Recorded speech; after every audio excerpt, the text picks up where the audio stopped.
Hello students, आज हम लोग पढ़ेंगे एक नया चैप्टर सॉल्यूशन विलियन। सॉल्यूशन या विलियन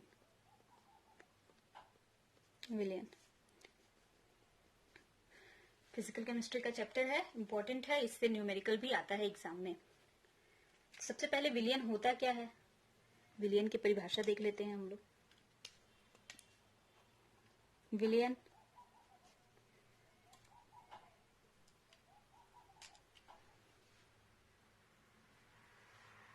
विलियन दो या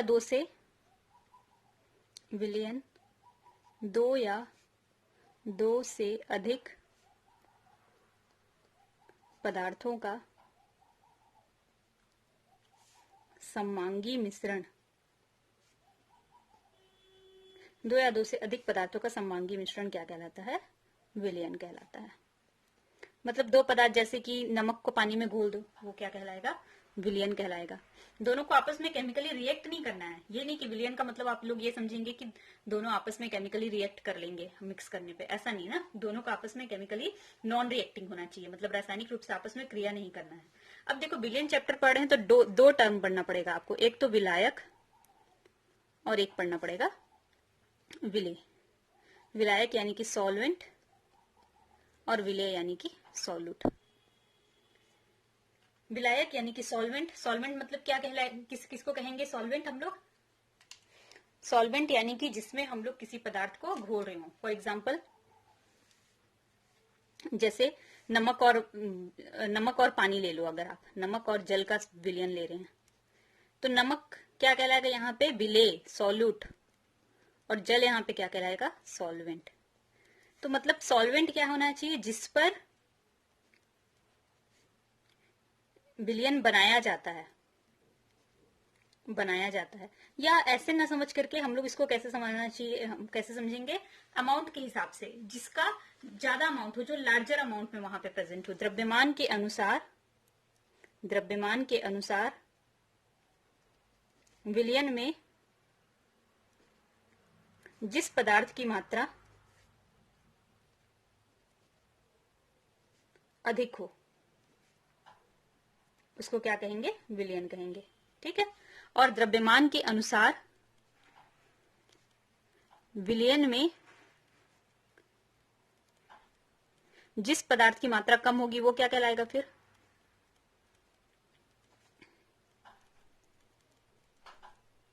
वो विलेय कहलाएगा। जैसे नमक और जल में आप लोग 1 लीटर पानी लिए और 2 चुटकी नमक लिए तो वो भी विलयन है, लेकिन नमक कम था तो वो क्या कहलाएगा? या मैं कहना चाहिए कि 1 लीटर पानी लिए हो और 100 ग्राम नमक लिए हो तो वो भी विलयन ही होगा। लेकिन नमक क्या है?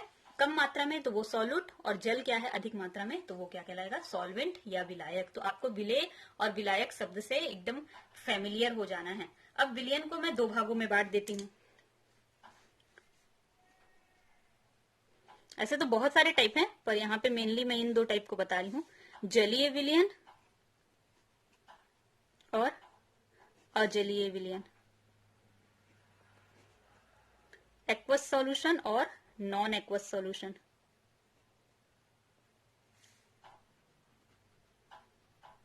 एक्वस सॉल्यूशन और नॉन एक्वस सॉल्यूशन। जलीय विलयन मतलब क्लियर है कि विलयन किसमें बना होगा? जल में। तो विलयन में विलायक क्या होगा? सॉल्वेंट क्या होगा? जल होगा। और अजलीय विलयन मतलब कि सॉल्वेंट वहां पे पानी नहीं लेना है, जल नहीं, उसकी जगह पे कुछ और ले लो। अगर पानी नहीं ले रहे हो तो हम लोग क्या ले सकते हैं? CCl4 ले सकते हैं, या फिर हम लोग C2H5OH ले सकते हैं। मतलब हम लोग कार्बन टेट्राक्लोराइड में घोल के कुछ विलयन बनाए, या हम लोग एथेनॉल में घोल के कोई विलयन बनाए। तो जो भी पानी में घोल के नहीं बनाओगे उसको अजलीय विलयन, और अगर पानी में घोल के बनाओगे तो उसको क्या कहेंगे? जलीय विलयन कहेंगे। ठीक है। अब ये तो क्लियर हो गया कि विलयन में 2 टर्म आपको पढ़ने हैं, एक विलायक और विलेय। फिर विलयन 2 प्रकार के, जलीय विलयन, अजलीय विलयन। इसके अलावा और भी हो सकता है विलयन का प्रकार। द्विअंगी विलयन, त्रिअंगी विलयन,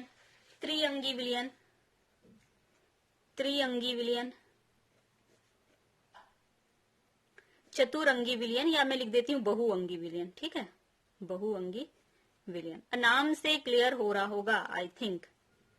इंग्लिश में क्या बोलते हैं इसको? Binary solution. फिर उसके बाद टर्नरी सॉल्यूशन, और चतुरंगी है तो क्वाटरनरी सॉल्यूशन, और अगर बहुअंगी है तो उसको पॉली सॉल्यूशन। ठीक है, तो बाइनरी सॉल्यूशन मोस्टली देखने सुनने को मिलता है, इसलिए इसके बारे में तो आप लोग जानना ही है। बाइनरी मतलब द्विअंगी, मतलब कि दो अंग हो, दो अंग या दो भाग हो, एक भाग विलेय और एक भाग विलायक। ठीक, मतलब जैसे कि नमक प्लस जल, या शुगर प्लस वाटर, चीनी को पानी में घोल दो, ठीक, नींबू को पानी में घोल दो, तो ये दो ही चीज से मिलकर के बन रहा है विलयन, तो उसको द्विअंगी विलयन। त्रिअंगी विलयन या टर्नरी सॉल्यूशन क्या हो जाएगा? मतलब उसमें तीन अंग होने चाहिए, तीन प्रकार के कंपोनेंट्स होने चाहिए। जैसे फॉर एग्जांपल तीन भाग लिख देती हूं मैं इसमें, है ना, तीन भाग। अब तीन भाग कैसे हो सकते हैं? दो विलेय प्लस एक विलायक हो सकता है, या ऐसा भी हो सकता है कि एक विलेय प्लस दो विलायक। वैसे तो विलायक एक ही होगा, मैं इसको यही रहने देती हूँ, केवल दो विलेय और एक विलायक, एक ही को विलायक हम लोग बोलेंगे। एग्जाम्पल, साल्ट भी ले लो, नमक भी ले लो, शुगर भी ले लो, और वाटर में दोनों को डिसॉल्व कर दो, हो गया त्रिअंगी। वैसे ही बहुअंगी, जिसमें क्या हो? दो या दो से अधिक, दो से अधिक भाग, मतलब कि विलेय कितना होगा? दो से अधिक, और विलायक कितना होगा? एक। क्लियर है? विलेय कितना होगा? दो से अधिक, और विलायक कितना होगा? एक। तो विलयन के प्रकार हम लोग देख लिए, जलीय विलयन, अजलीय विलयन, फिर द्विअंगी विलयन भी हो सकता है, त्रिअंगी विलयन भी हो सकता है। ये अलग है ना, ये विलायक के अनुसार प्रकार है, और ये कंपोनेंट्स के अनुसार प्रकार है, अलग अलग टाइप्स में डिवाइड किए हैं। और भी विलयन के प्रकार हम लोग बना सकते हैं डिफरेंट तरीके के, जैसे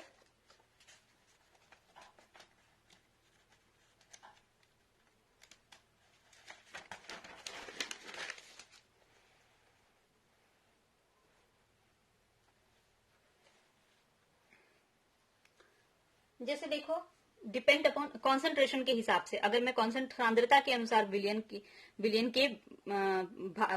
की प्रकार बताऊं तो सांद्रता के अनुसार,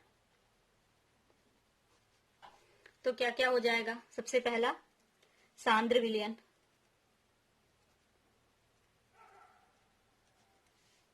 दूसरा तनु विलयन, तीसरा संतृप्त विलयन, चौथा असंतृप्त विलयन, और एक और क्या हो जाएगा? पांचवा सुपर सैचुरेटेड सॉल्यूशन या अति संतृप्त विलयन, अति संतृप्त विलयन। सांद्र विलयन मतलब कॉन्सेंट्रेटेड सॉल्यूशन, कॉन्सेंट्रेटेड सॉल्यूशन, ठीक है। कॉन्सेंट्रेटेड सॉल्यूशन मतलब having higher amount of solute, solute का क्या होगा यहाँ पे? हायर अमाउंट होगा, मतलब विलेय की अधिक मात्रा होगी, तो वैसा विलयन क्या बनेगा?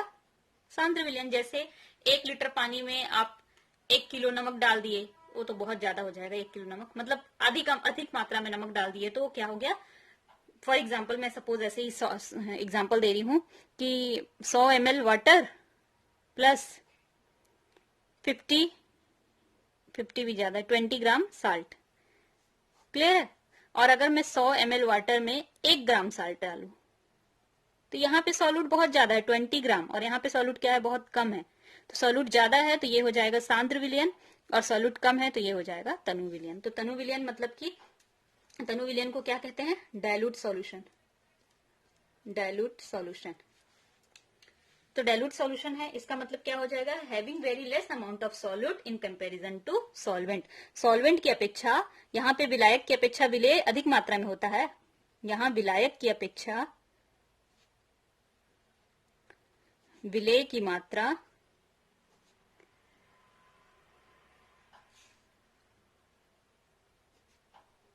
बहुत कम होती है। बहुत सारा विलायक होगा, 1 लीटर पानी 1 चुटकी नमक डालो तो जो विलयन तैयार होगा वो क्या होगा, तनु विलयन होगा। नेक्स्ट है संतृप्त विलयन। संतृप्त विलयन का मतलब क्या है, saturated solution. Saturated solution, saturated solution मतलब जैसे कि जिसमें किसी निश्चित ताप पर विलय की और अधिक मात्रा न घोली जा सके, ऐसा विलायक, ऐसा विलयन, ऐसा विलायक लिखो, ऐसा विलयन, विलयन जिसमें किसी निश्चित ताप पर विलय की और अधिक मात्रा ना घोली जा सके।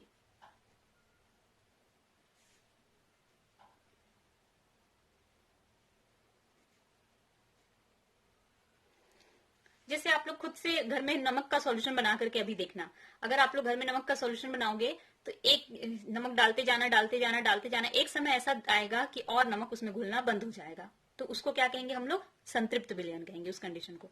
लेकिन अगर उसी टाइम पे उसको फिर आप लोग बर्नर में चढ़ा दो और गर्म करने लगो उस पानी को और फिर और नमक डालो तो घुलने लगता है। तो आपको ताप नहीं बदलना है ना, गर्म करोगे तब तो घुलेगा ही, गर्म नहीं करना है। जिस टेम्परेचर पे आप काम कर रहे हो उसी टेम्परेचर पे उस विलयन को रहने दो और उसमें नमक डालते जाओ डालते जाओ डालते जाओ, डालोगे एक समय के बाद घुलना बंद हो जाएगा, तो वो विलयन क्या कहलाएगा, संतृप्त विलयन।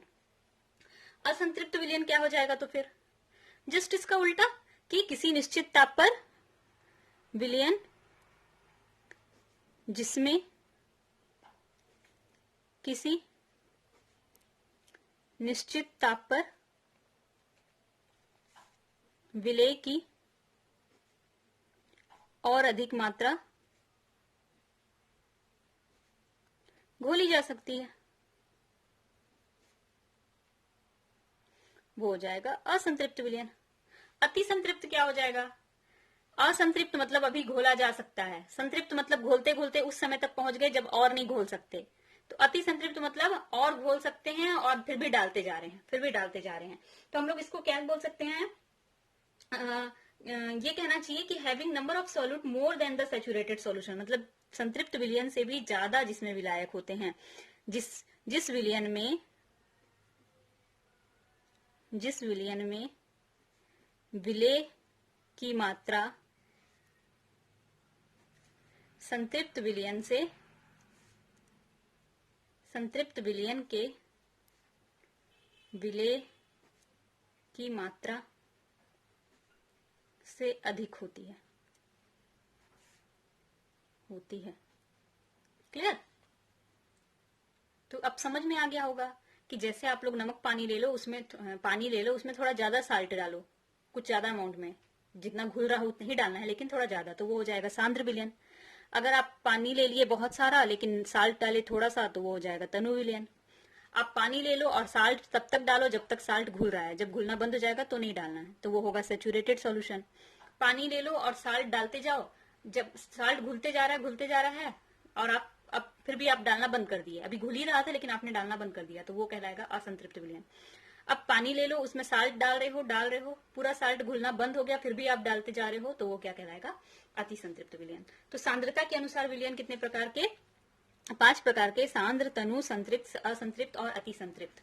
कॉन्सेंट्रेटेड, डाइल्यूट, सैचुरेटेड, इसको कहेंगे अनसैचुरेटेड, असंतृप्त अनसैचुरेटेड सॉल्यूशन, और अति संतृप्त मतलब सुपर सैचुरेटेड। क्लियर है? नेक्स्ट है, और भी टाइप्स है यहाँ पे।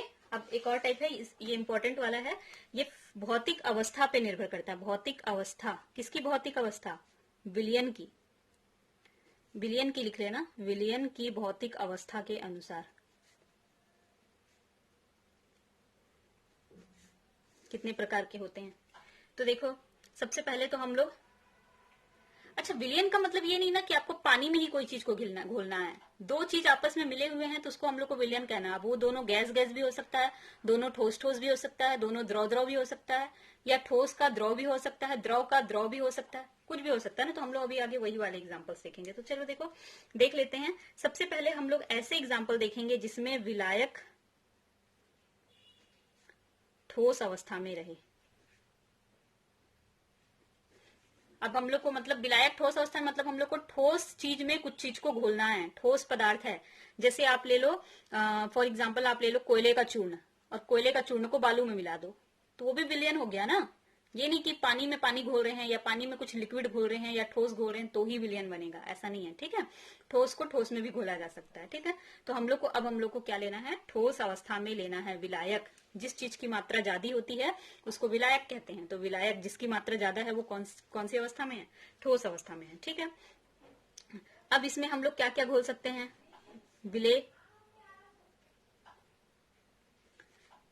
विलायक ठोस अवस्था में विलेय हम लोग ठोस विलेय कोई घोल सकते हैं, जैसे फॉर एग्जांपल रेत घोल सकते हैं, है ना।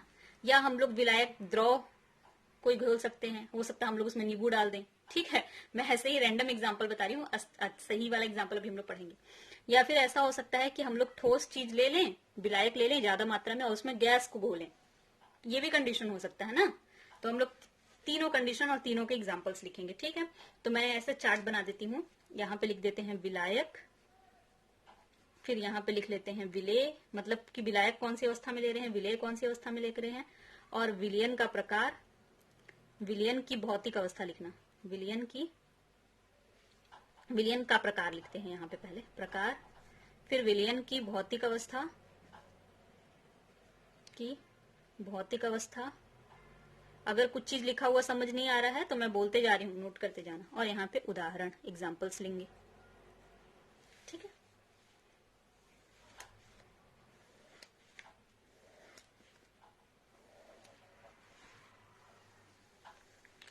सबसे पहले देखो विलायक तो हम लोग को ठोस ही लेना है, मतलब जिस चीज की मात्रा ज्यादा है वो हम लोग को अभी हमेशा क्या लेना है, ठोस लेना है। हम लोग ठोस वाला ही पढ़ ही रहे हैं। ठोस में क्या घोल सकते हो, ठोस घोल सकते हो, मतलब विलेय ठोस ले लो, या ठोस में द्रव घोल सकते हो, विलेय को द्रव ले लो, या ठोस में गैस घोल सकते हो, विलेय को गैस अवस्था में ले लो, ठीक है। तो विलयन का प्रकार क्या हो जाएगा, ठोस का ठोस में विलयन। तो हम लोग क्या लिख सकते हैं, सॉलिड इन सॉलिड, ठोस का ठोस में विलयन, किताब में लिखा होगा आप लोग देखना। अब इसका द्रव को ठोस में घोल रहे हैं तो हम लोग इसको क्या बोलेंगे, लिक्विड इन सॉलिड, द्रव का ठोस में विलयन, किताब में लिखा होगा। फिर गैस का गैस इन सॉलिड, गैस का ठोस में विलयन, हिंदी में लिखा है किताब में, मैं इंग्लिश बताते जा रही हूँ क्योंकि इंपॉर्टेंट है ना इंग्लिश में भी जानना, ठीक है।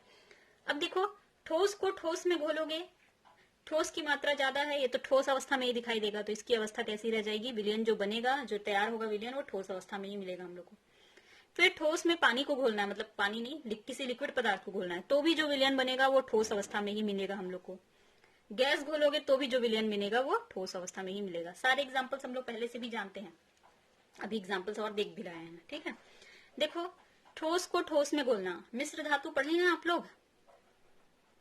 मिश्र धातु में क्या होता है, जैसे कॉपर में हम लोग जिंक को घोल देते हैं, निकिल को घोल देते हैं, आयरन में हम लोग कार्बन को घोल देते हैं, स्टील बनाते हैं। तो जितने भी मिश्र धातु हैं वो किसके उदाहरण हो गए, ठोस का ठोस में विलयन, ठीक है। मिश्र धातु का एग्जाम्पल करेक्ट है ना, ठोस का ठोस में विलयन के लिए आप लोग मिश्र धातु पढ़े हुए हैं, ठीक है। क्योंकि जिंक भी ठोस अवस्था में, सारे के सारे जो धातु हैं वो तो ठोस अवस्था में ही होता है, और धातुओं को आपस में मिला देना मतलब ठोस का ठोस में विलयन। और क्या हो सकता है मिश्र धातु, जैसे मैं एग्जांपल लिख देती हूँ, तांबा, चलो एग्जांपल आप लोग देख लेना, स्टील वगैरह एग्जांपल लिख लेना, है ना, ड्यूरेलियम, स्टील, एल्किनो, बहुत सारे एग्जांपल्स हैं। अब नेक्स्ट है द्रव को घोलना है ठोस में, तो आप लोग एक एग्जांपल पढ़ते हैं, सोडियम अमलगम, सोडियम अमलगम ऐसे लिखते हैं हम लोग, पढ़े थे आप लोग। NaHG, मरकरी क्या होता है, द्रव, और सोडियम क्या होता है, ठोस। तो ठोस में द्रव को घोले हैं हम लोग यहाँ पे, मरकरी की मात्रा कम होती है, ठोस सोडियम की मात्रा ज्यादा होती है। ऐसे ही जिंक अमलगम, जिंक को मरकरी में घोल दो, सॉरी मरकरी को जिंक में घोल दो। फिर है गैस इन सॉलिड का एग्जाम्पल, मतलब कि गैस को घोलना है, गैस को घोलना है हम लोग को सॉलिड में, गैस क्या होगा, सॉलिड, और सॉल्वेंट क्या होगा, ठोस अवस्था में होगा। तो इसका एग्जाम्पल क्या हो सकता है, जैसे ना कोई भी, जैसे ये मान लो ये लोहे का रॉड है, लोहे का रॉड, हाँ ठीक है लोहे का रॉड ले लेते हैं, या प्लेटिनम का रॉड है, प्लेटिनम से बना हुआ है, तो ये ठोस अवस्था में प्लेटिनम का रॉड, इस पे हम लोग भाप नहीं हाइड्रोजन गैस प्रवाहित करते हैं। तो हाइड्रोजन गैस क्या होता है ना, यहाँ पे चिपक जाता है सरफेस पे, चिपक गया तो ये क्या हो गया, विलयन बन गया। ठीक है, तो हम लोग क्या लिखेंगे, हाइड्रोजन इन प्लेटिनम। तो हाइड्रोजन किस अवस्था में है, गैस, और प्लेटिनम किस अवस्था में है, ठोस। तो हुआ ना ये ठोस गैस, गैस का ठोस में विलयन। ठीक, और एग्जांपल ऐसे ही हाइड्रोजन इन निकिल, निकिल के साथ भी बोल सकते हो हाइड्रोजन को, निकिल ठोस है, हाइड्रोजन किस में है, गैस में है। तो ये इसको, ये हो गया एक एग्जांपल। नेक्स्ट हम लोग क्या पढ़ सकते हैं, अगर विलायक, ये तो एक प्रकार का हो गया, अगर विलायक हर बार क्या लें, जैसे यहाँ पे विलायक हर बार क्या लिए थे, ठोस, अब हम लोग विलायक हर बार क्या लेंगे, द्रव, और विलेय हम लोग क्या करेंगे, बदल बदल के, कभी ठोस, कभी द्रव, कभी गैस। एक एग्जांपल ऐसा हो सकता है। तो मैं पहला लिख देती हूँ इसमें, विलायक क्या लेना है हम लोग को हर बार, द्रव। तो 1 2 3, 3 3 बनेगा सबका। अब द्रव में क्या घोलो, ठोस घोलो, या द्रव में द्रव घोलो, या द्रव में गैस घोलो। ठीक, तो ये हो गया विलायक, ये हो गया विलेय, और अब है विलयन के प्रकार। तो विलयन का प्रकार क्या हो जाएगा, जैसे यहां लिखे थे, ठोस में ठोस का विलयन, सॉलिड इन सॉलिड, द्रव में ठोस का विलयन, लिक्विड इन सॉलिड। तो वैसे यहां लिखना है, ठोस में द्रव का विलयन, सॉलिड इन लिक्विड, द्रव में द्रव का विलयन, लिक्विड इन लिक्विड, फिर गैस में द्रव का विलयन, गैस इन लिक्विड, ऐसे। ठीक है, नेक्स्ट क्या हो जाएगा, ठोस, और अब क्या हो गया, उसकी भौतिक अवस्था देखनी है, भौतिक अवस्था क्या बनेगा। तो अब देखो एक चीज तो ध्यान रखना कि अगर विलायक जिस अवस्था में रहता है उसी अवस्था में विलयन तैयार होता है। ये एक थ्योरी भी है कि विलायक जिस अवस्था में पाया जाता है विलयन भी उसी अवस्था में मिलता है। तो यहाँ विलायक किस अवस्था में है, तीनों कंडीशन में द्रव अवस्था में है। तो जब पूरा चीज घोल भी देंगे तो जो विलयन बनेगा वो द्रव में ही बनेगा। तो तीनों में मैं द्रव लिख देती हूँ। अब उदाहरण लिख लेते हैं। सबसे पहला उदाहरण, द्रव में ठोस घोलना है, ये तो आप लोग जानते हो, साल्ट प्लस वाटर, नमक डाल दो पानी में, या फिर ग्लूकोज प्लस वाटर, चीनी डाल दो पानी में, जानते हो ना। ठीक है, दूसरा एग्जाम्पल क्या है, द्रव में द्रव को घोलना है, ये भी आप लोग जानते होंगे, जो खेती वाले कृषि वाले वो तो जानते हैं, यूरिया मिलता है, सॉल्यूशन मिलता है यूरिया का, उसको पानी में घोल के फिर खेतों में छिड़काव किया जाता है ना, तो यूरिया इन वाटर। ठीक है, या फिर दारू को पानी में मिला दो, वो भी तो है ना, दारू भी द्रव अवस्था में है, और दारू भी द्रव अवस्था में है, और विलायक मतलब पानी भी द्रव अवस्था में है। तो दारू को पानी में मिलाओगे तो द्रव को द्रव में ही तो मिलाओगे। तो अल्कोहल प्लस वाटर यहाँ पे एग्जाम्पल लिख सकते हो ना, लिख लेना अल्कोहल प्लस वाटर। ठीक है, लास्ट एग्जाम्पल है गैस को घोलना है पानी में। इसका भी एग्जाम्पल आप लोग जानते हैं, जैसे पेप्सी, कोका कोला, उसमें क्या होता है, कार्बन डाइऑक्साइड गैस रहती है, CO2 गैस किसमें घुली रहती है, वाटर में, सोडा वाटर कहते हैं इसी को, सोडा वाटर। तो जितने भी पेप्सी, कोका कोला, ये सब में यही रहता है ना, गैस को द्रव में घोले रहते हैं। ठीक है, नेक्स्ट तीसरा टाइप,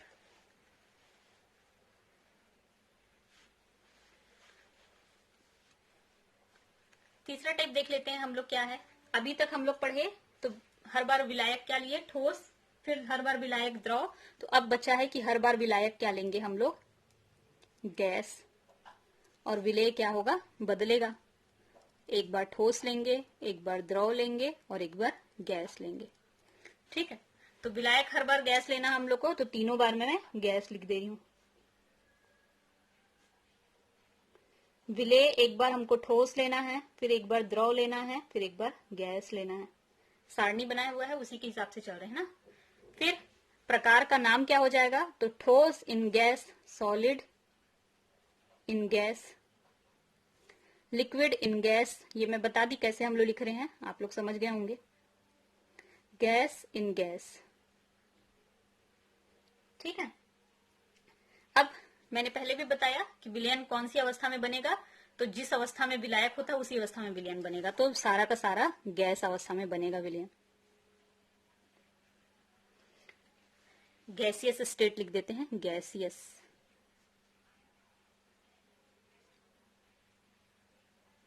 ठीक है, अब एग्जाम्पल देख लेते हैं।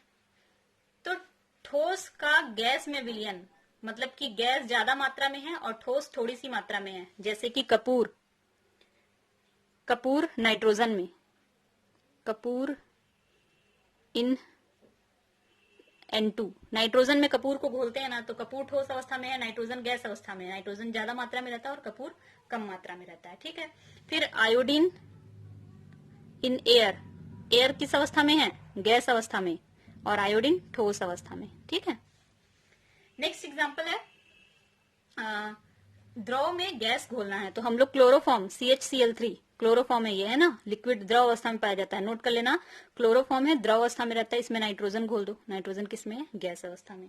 ठीक है, या फिर आर्द्रता, जो नमी है पर्यावरण में, नमी है मतलब पानी घुला हुआ है किसमें, सॉरी नमी, हाँ वही पानी घुला हुआ है हवा में, तो वो भी क्या हो गया, पानी यानी कि द्रव, हवा यानी कि गैस, तो द्रव का गैस में विलयन। ठीक है, तो ह्यूमिडिटी यहाँ पे लिख सकते हो या आर्द्रता लिख सकते हो, आर्द्रता।